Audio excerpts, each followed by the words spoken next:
Entonces, lo que vamos a ver hoy día, como les dije recién, son funciones trigonométricas, que son las últimas funciones que nos están quedando del capítulo, ¿ok? Soy una pequeña introducción para que le echen un vistazo y un ejemplo específico, etcétera. Después, las circunferencias de la perspectiva del círculo unitario. Después de eso vemos funciones trigonométricas en sí, cada una de las funciones trigonométricas desde una mirada de los ángulos más importantes, lo que es el seno, coseno, tangente, cosecante, etc. Algunos casos particulares, la regla de los signos dependiendo en qué cuadrante esté el ángulo, la periodicidad, la periodicidad de las funciones trigonométricas, el seno o el coseno de un ángulo negativo, por ejemplo, a que es igual, algunas identidades trigonométricas, las gráficas de las distintas funciones trigonométricas, un ejemplo de aplicación, y eso es el apunte. Y además de eso vienen las gráficas de las funciones trigonométricas junto con sus propiedades, ¿ya? Este es el apunte con el cual vamos a trabajar, pero vamos a comenzar a ver la primera parte, la vamos a ver con la pizarra, ¿ok? ¿Ya? Bien, voy a comenzar entonces. Vamos a echar un vistazo, como les dije recién, primero de las funciones trigonométricas, desde la perspectiva de un triángulo rectángulo, ¿ya?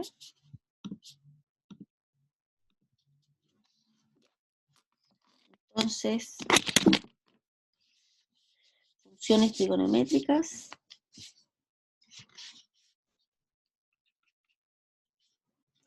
No lo voy a poner título mejor. Trigonometría en el triángulo rectángulo.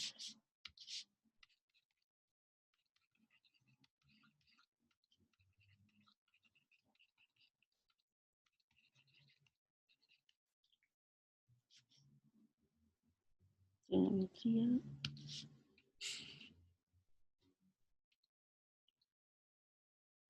Un triángulo.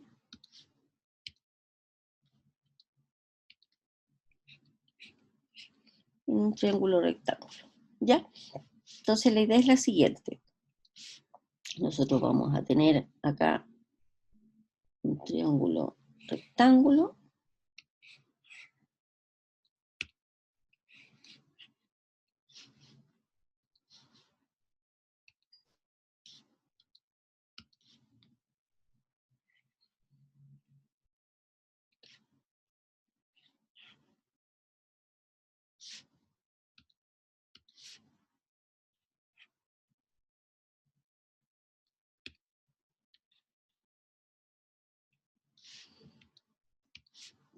Por ejemplo, con un ángulo recto I, vamos a llamar a los catetos A, B y a la hipotenusa C. Entonces vamos a definir las funciones trigonométricas en el contexto de un triángulo rectángulo, ¿de acuerdo? Entonces, por ejemplo, si llamamos a este ángulo alfa, vamos a tener que seno del ángulo alfa es el cateto opuesto partido por la hipotenusa, que en este caso el cateto opuesto es el que está justo frente al ángulo, en este caso sería A, partido por la hipotenusa que es C. El coseno del ángulo se define como el cateto adyacente, partido por la hipotenusa. El cateto adyacente es el que está justo pegadito en el ángulo. Si estamos analizando este ángulo, el cateto adyacente corresponde a B, partido por la hipotenusa que es C. Se define la tangente del ángulo como el cociente entre el seno del ángulo y el coseno del ángulo, y esto va a ser igual al cateto opuesto partido por el cateto adyacente. El cateto opuesto es A, partido por el cateto adyacente que es B. Se define la cotangente de un ángulo como el coseno del ángulo partido por el seno del ángulo, y esto sería igual al cateto adyacente partido por el cateto opuesto, o sea, va a ser igual al cateto adyacente que es B, partido por A. Se define la secante de un ángulo como 1 partido por el coseno del ángulo, y esto va a ser igual a la hipotenusa partido por el cateto adyacente, y esto es igual a C partido por B, y la cosecante de un ángulo, como 1 partido por seno del ángulo, esto va a ser la hipotenusa partido por el cateto opuesto, se va a hacer C partido por A. ¿Ya? Estas son las definiciones formales de las funciones trigonométricas respecto de un determinado ángulo, que es uno de los ángulos interiores de un triángulo rectángulo. Si lo llamamos alfa, aparecen todas estas funciones trigonométricas. Podemos observar, por ejemplo, ciertas propiedades como que la tangente de alfa por la cotangente de alfa, si ustedes se fijan, la tangente de alfa es A partido por B, y la cotangente de alfa es B partido por A, y esto es igual a 1. ¿Ya? Siempre la tangente por la cotangente es igual a 1. Y además, por ejemplo, de lo anterior, también podríamos decir que la secante de alfa multiplicado por el coseno de alfa también es 1, que la cosecante de alfa multiplicado por seno de alfa también es 1. ¿Ya? ¿De acuerdo? Además, podemos observar lo siguiente, escribir acá arriba. También podemos observar que el seno al cuadrado de alfa más el coseno cuadrado de alfa, ¿qué cosa es el seno de alfa? Es A partido por C al cuadrado más B partido por C al cuadrado, que corresponde al coseno. Esto es igual a cuadrado partido por C cuadrado más B cuadrado partido por C cuadrado, y si ustedes se fijan, nos queda A cuadrado más B cuadrado partido por C cuadrado, y esto que está acá es igual a C cuadrado partido por C cuadrado, y eso es igual a 1. ¿De acuerdo?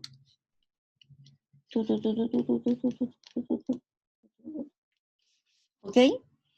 Por lo tanto, en el triángulo rectángulo también se cumple que seno al cuadrado de alfa más coseno cuadrado de alfa es igual a 1. ¿Ok? Todo lo que está escrito acá corresponde a las funciones trigonométricas definidas desde la perspectiva de un triángulo rectángulo. ¿Ok? Ahora vamos a definir trigonometría desde la perspectiva de un círculo unitario.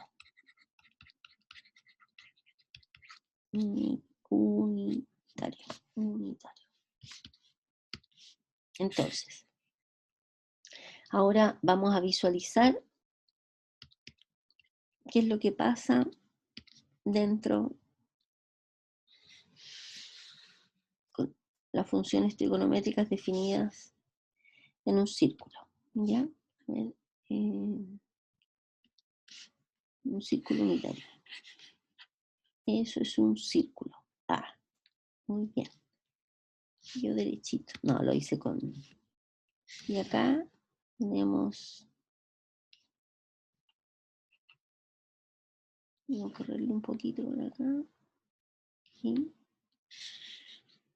Aquí tenemos los ejes coordenados. El eje X, el eje Y. ¿De acuerdo? Entonces la idea es que nosotros vamos a dibujar ahora,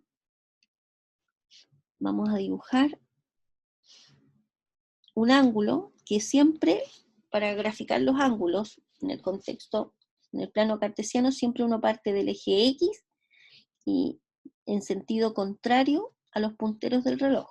¿De acuerdo? Entonces partimos de acá y, por ejemplo, este que está acá lo vamos a considerar como el ángulo alfa. ¿De acuerdo? Si ustedes observan, este rayo define un punto de intersección con la circunferencia unitaria. Esta circunferencia es de radio 1, 1, menos 1, 1 y menos 1.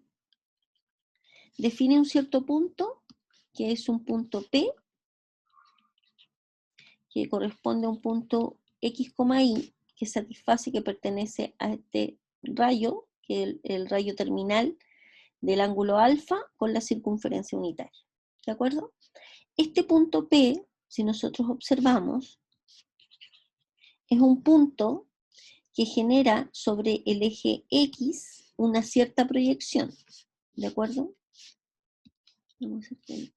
Este punto P, si lo proyectamos sobre el eje X, va a ser un cierto X, ¿no es cierto? Porque acordémonos que dijimos que el punto P era un X, Y. Y este mismo punto proyecta sobre el eje Y otra proyección. Si tomamos este punto y lo proyectamos sobre el eje Y, nos genera este puntito que está acá. Como el punto P, habíamos dicho recién que es un X, Y, X, Y cualquiera, este es el X y este es el Y, ¿de acuerdo? Voy a ponerlos con los mismos colores. El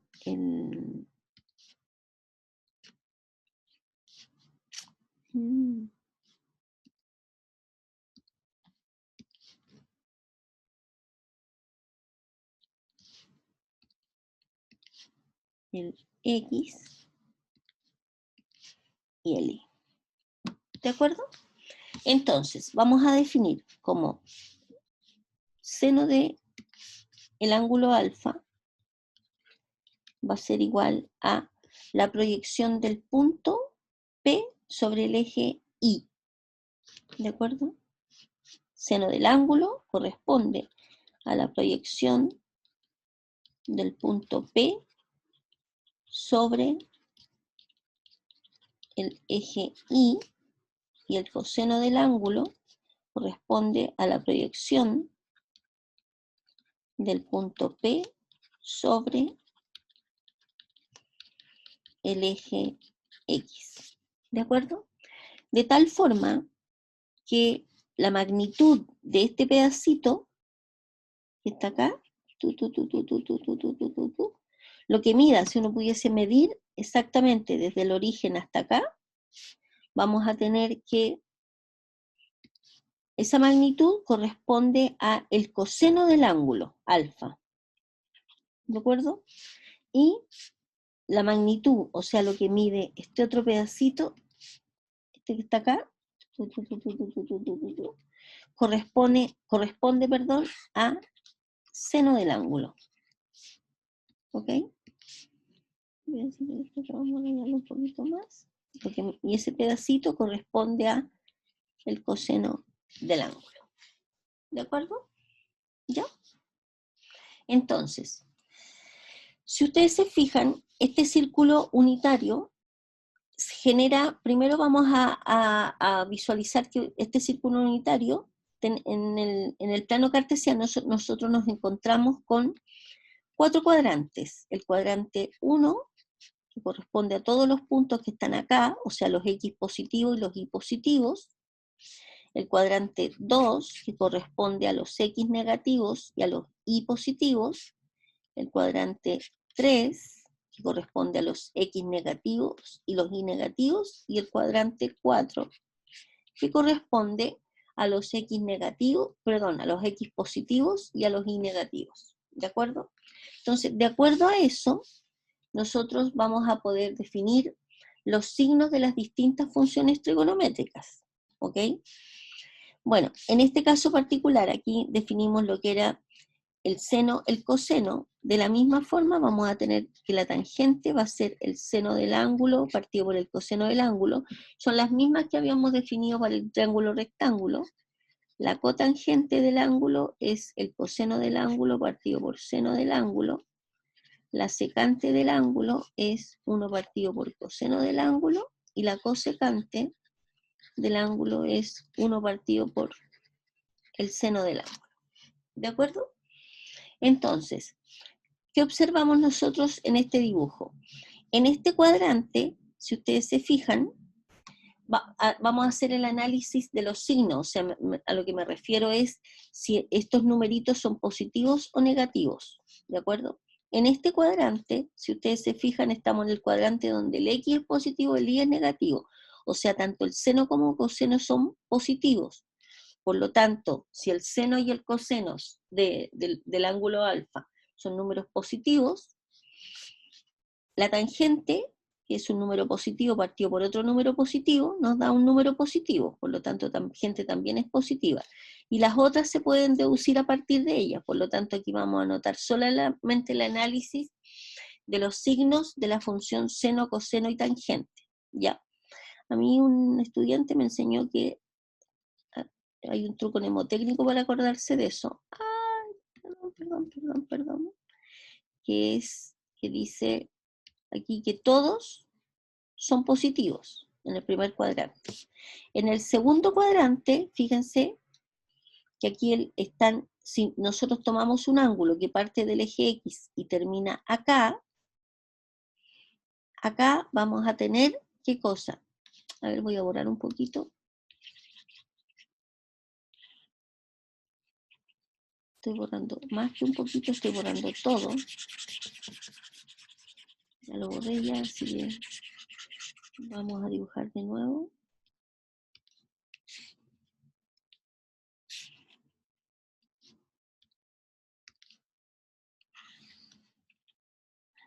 Oh.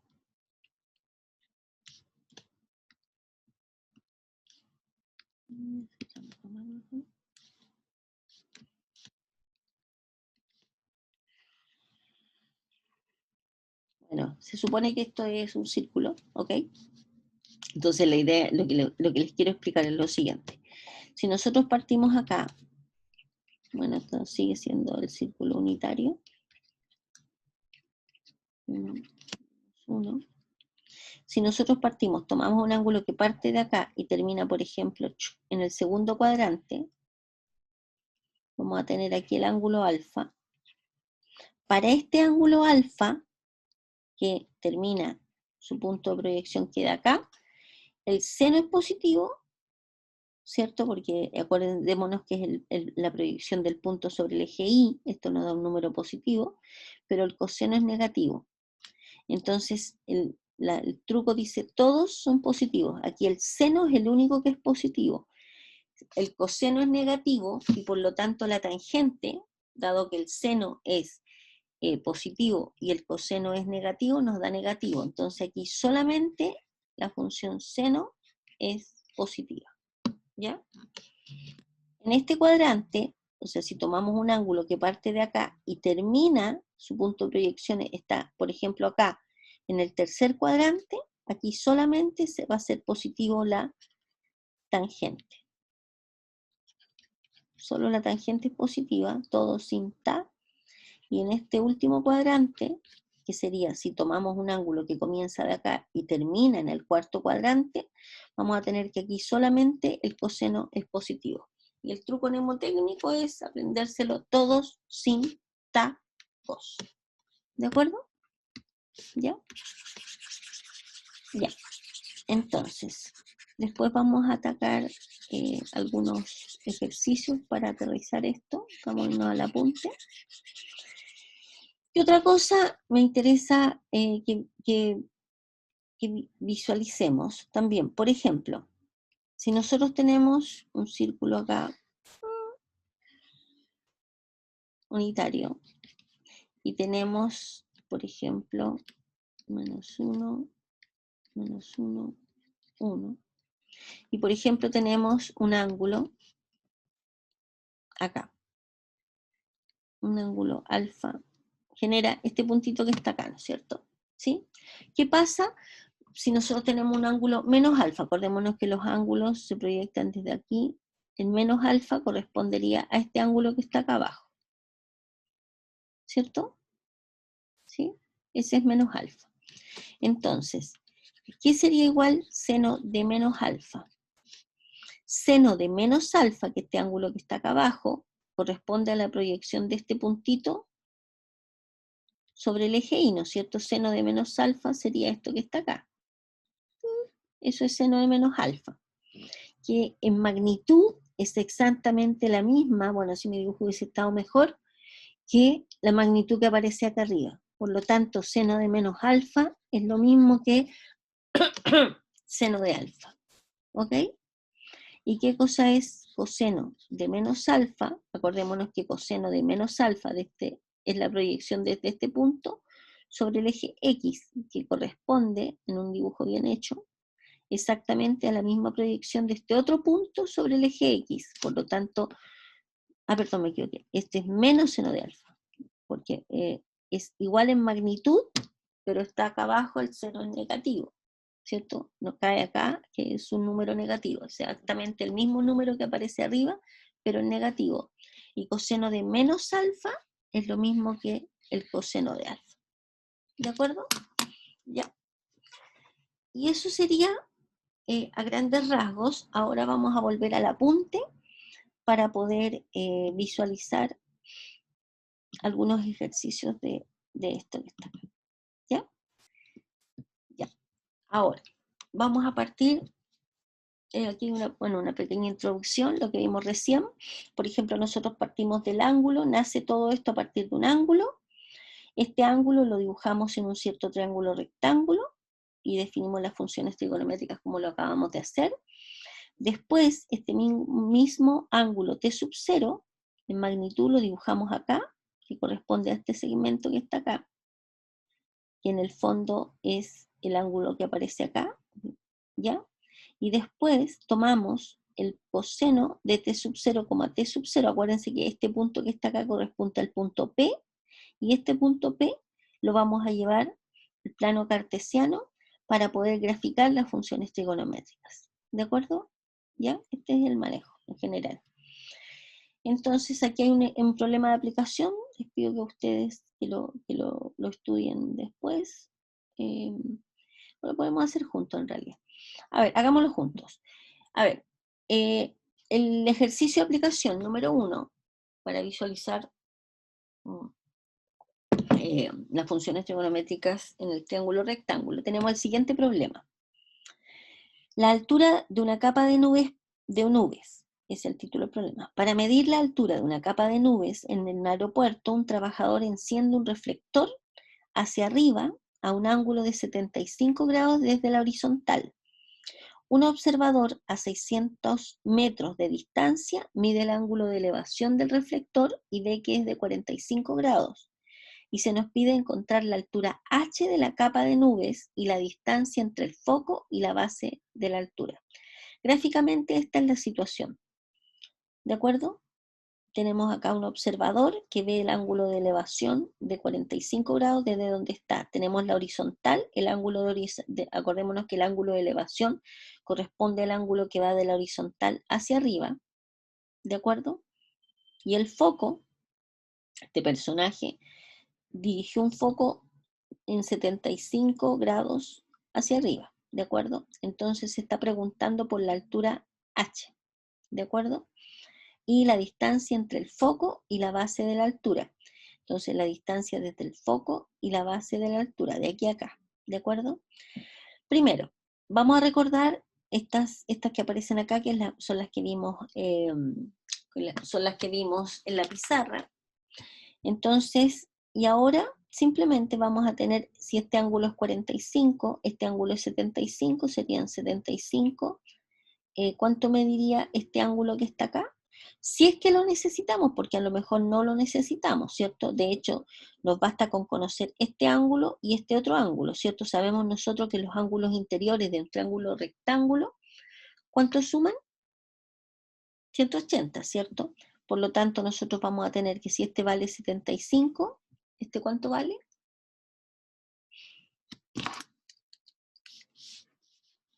¿Cuánto nos da este? 15, ¿no es cierto? A ver, voy a rayar encima del dibujo. Este vale 15, ¿cierto? Porque estos dos sumados nos dan 90. Si este vale 45, este vale 45. ¿De acuerdo? ¿Ya? Ya. Bien. Entonces, vamos a tener lo siguiente. Vamos a tener esos dos triángulos rectángulos y el triángulo que vamos a llamar 2, el de la derecha. Tenemos las distancias y desde ese punto al foco, así tenemos que primero, a ver, voy a dibujar el triangulito acá abajo. Espérenme un poquito. Vamos a dibujar el triángulo acá abajo.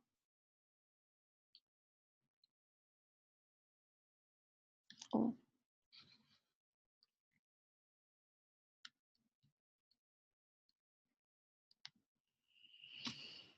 Este valía 75 y este valía 45.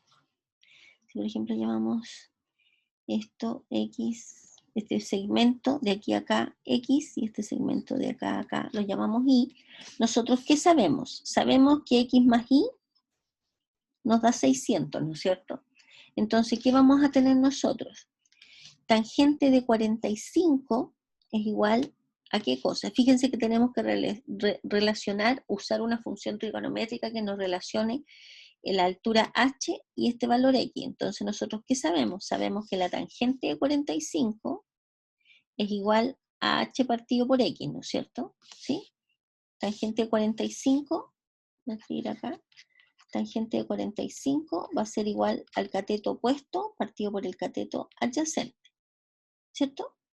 Y además, ¿qué sabemos nosotros? Sabemos que la tangente de 75 es el cateto opuesto, que es h, partido por el cateto adyacente, que es y. ¿De acuerdo? Por lo tanto, si ustedes se fijan acá, si despejamos el h de la primera, nos va a quedar que la h va a ser igual a la tangente de 45 multiplicado por x, y en la segunda vamos a tener que h va a ser igual a la tangente de 75 multiplicado por y, ¿no es cierto? ¿Sí? ¿De acuerdo? Ahora, ¿qué cosa es la tangente de 45? Tangente de 45, a ver, fíjense que nosotros acá estamos trabajando, después cuando nos metamos a graficar las funciones trigonométricas, vamos a trabajar con la calculadora en radianes.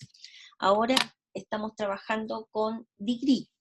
Por lo tanto, si ustedes toman la calculadora y calculan la tangente, la tangente de 45, nos va a dar 1, ¿no es cierto? O sea, h va a ser igual a la tangente de 45, que es 1 multiplicado por x, ¿de acuerdo?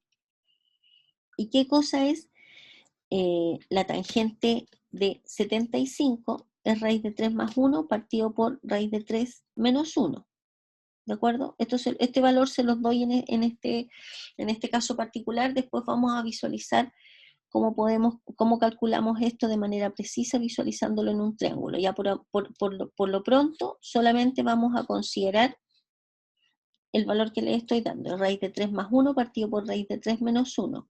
Por lo tanto, h va a ser igual a ese valor, que no lo voy a escribir acá porque si no me va a quedar poquito espacio, multiplicado ese valor por y, ¿no es cierto? O sea, lo que quiero decir es este numerito multiplicado por y. ¿De acuerdo? Entonces, ¿qué es lo único que tenemos que hacer ahora? Igualamos esta expresión con esta otra. Entonces nos va a quedar que x va a ser igual a y multiplicado por raíz de 3 más 1 partido por raíz de 3 menos 1. ¿De acuerdo? De donde, dado que nosotros sabemos que x más y es igual a 600, entonces, ¿qué vamos a hacer? Vamos a reemplazar lo que nos dio en x. Fíjense que nos dio que x es igual a esto que está acá. ¿De acuerdo? Entonces reemplazamos por y multiplicado por la raíz de 3 más 1 partido por la raíz de 3 menos 1, le sumamos y igual a 600 y nos queda una ecuación, y esta ecuación ¿de qué grado es? Es de grado 1, donde la incógnita es y. A partir de acá, nosotros vamos a encontrar el valor de y, que es 100 multiplicado por 3 menos raíz de 3. Teniendo este valor de y, ¿qué hacemos? Lo reemplazamos acá. ¿De acuerdo? Y nos va a quedar que x va a ser igual a ese número multiplicado por esto que está acá, donde vamos a obtener el valor de el x. ¿De acuerdo? No está despejado acá. Bueno, no importa, pero ahí podemos obtener el valor de x, ¿ya? Y ahora, teniendo el valor de y, por ejemplo, simplemente lo reemplazamos acá, multiplicamos por raíz de 3 más 1 partido por raíz de 3 menos 1 y nos va a dar el h. ¿De acuerdo? ¿Ya? Y si uno toma la calculadora, nos da ese valor que aparece acá abajo. ¿Ok? ¿Estamos de acuerdo? ¿Hay alguna pregunta? Y teniendo el valor de h, obviamente tenemos el valor de x y el valor de y. ¿Ya? ¿Sí? Ya. Preguntas, estimados. Vamos a tocar lo que habíamos visto recién. de manera más detallada. Aquí aparece la definición. Fíjense ustedes que un radián es la unidad de medida de un ángulo con vértice en el centro de un círculo cuyos lados son cortados por el arco de una circunferencia y que además dicho arco tiene una longitud igual a la del radio. O sea, por ejemplo, si consideramos el arco MN de un círculo de un radio R, vamos a tener lo siguiente, que el ángulo M o N va a valer un radián, o sea, en el fondo, si esto es R y esta magnitud es exactamente la misma magnitud que tenemos acá, ¿sí? Esta magnitud, el ángulo que aparece acá corresponde a un radián, ¿de acuerdo? En el sistema sexagesimal, un ángulo completo, o sea que parte de acá y da la vuelta entera, mide 360 grados. Y los 360 grados equivalen en radianes a 2pi radianes. ¿De acuerdo? Entonces aquí fácilmente yo creo que ustedes van a poder completar la siguiente tabla, acordando en términos generales si 360 grados equivale a 2pi, ¿qué vamos a tener nosotros? Vamos a tener, a ver, déjenme sacar el lápiz. Vamos a tener 360 grados equivale a 2pi, ¿no es cierto? Por lo tanto, por ejemplo, 30 grados equivalen a x radianes. Entonces, x va a ser igual a 30 multiplicado por 2pi y dividido por 360. O sea, x va a ser igual a, este se va con este, 3 por 1, 3 por 12, 2 partido por 12, nos queda un sexto, o sea, es pi sextos. ¿De acuerdo? Por lo tanto, lo que tendríamos que completar acá es pi sobre 6. ¿De acuerdo? Y ahí ustedes después completan el resto de los espacios, ya partiendo de que 360 grados equivale a 2pi. ¿Ok? Ya. Entonces, como vimos recién, la circunferencia unitaria, el dibujo que yo les hice, obviamente aquí es un dibujo mucho más bonito y bien hecho. Si tenemos el ángulo θ, se genera un cierto punto que depende de θ, que es un x, y, donde el x es igual a coseno de θ y el y es igual a seno de θ. Entonces vamos a tener, por ejemplo, vamos a llamar al punto x, y que pertenece a la circunferencia un punto terminal y representamos la intersección entre dicha circunferencia y el lado terminal del ángulo A o P como θ, donde O es el origen y el ángulo que debe ser medido desde el eje X en sentido contrario a los punteros del reloj. Acordémonos que partimos de acá, del eje X, y nos movemos hacia el sentido contrario a los punteros del reloj, ¿de acuerdo? Y ahí se genera el ángulo θ. Entonces, en general, dado un ángulo T en los reales expresado en radianes, podemos encontrar su punto terminal de la siguiente forma. Por ejemplo, si el T es mayor que 0, el ángulo que estamos considerando en radianes, ubicamos el ángulo desde el punto inicial, el 1,0, acá, ¿cierto? En el 1,0, y en sentido contrario a las manecillas del reloj, o sea, para acá, cuando el T es positivo.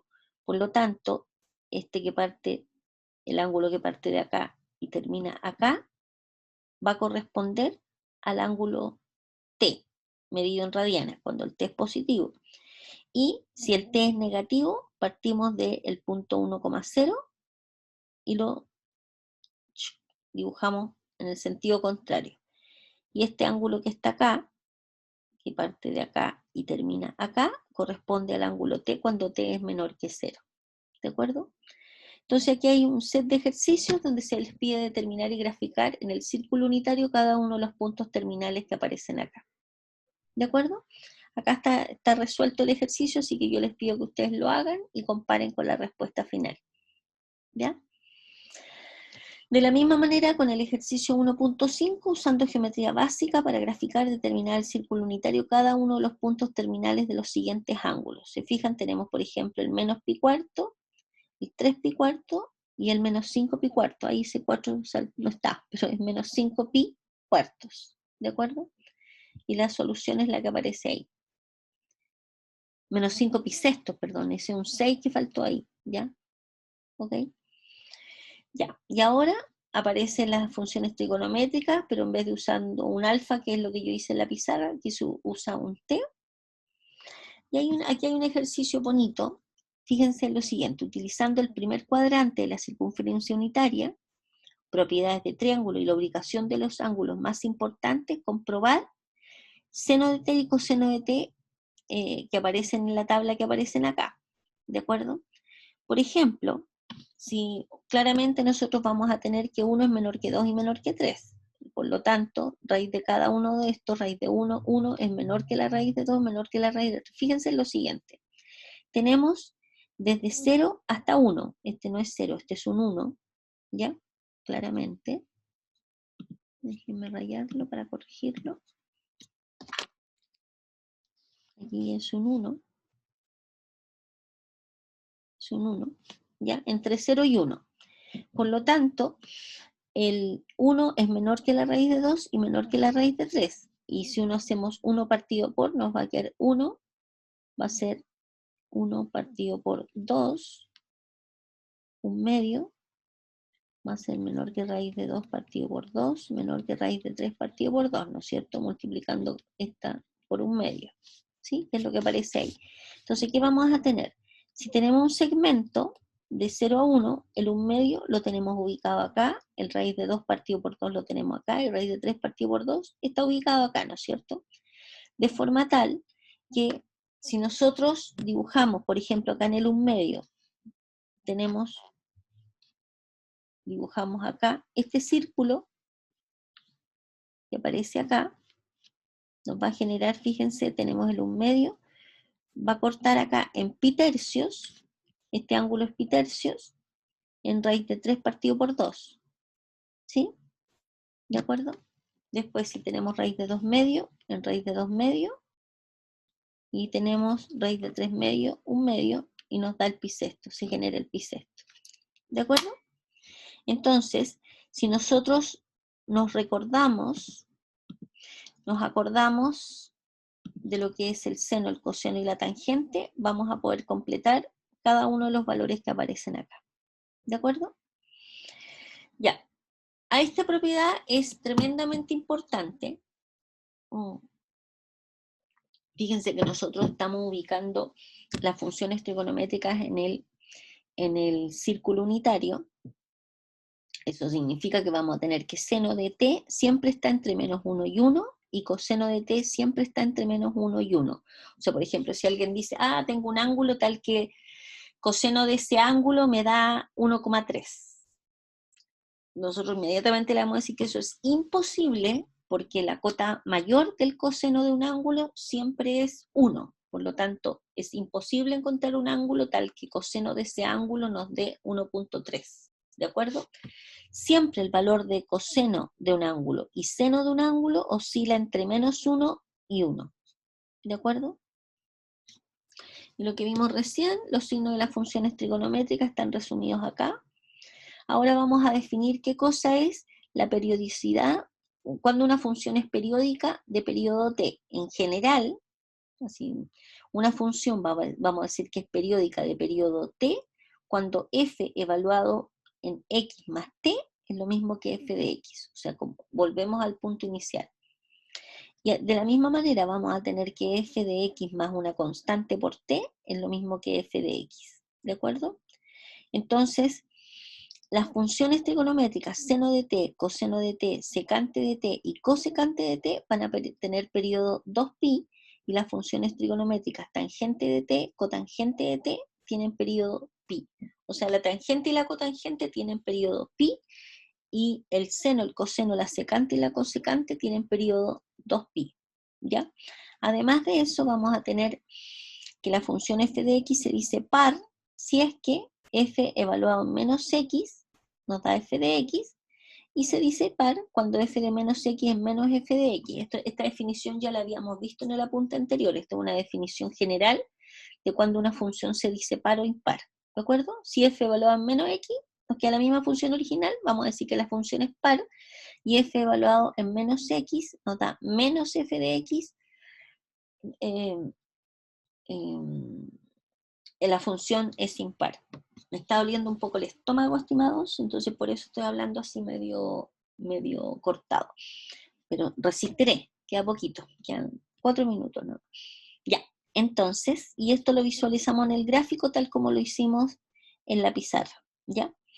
Usando el círculo unitario, demuestre las siguientes identidades básicas para un t cualquiera dentro de los reales. Fíjense que usando el círculo unitario, entonces, yo les voy a pedir a ustedes de tarea para el próximo miércoles que me demuestren estas tres usando el círculo unitario. ¿De acuerdo? Ya, esta las voy a dejar de tarea. Y el miércoles vamos a ver las funciones trigonométricas ahora desde la perspectiva del plano cartesiano. ¿Ok? ¿Ya?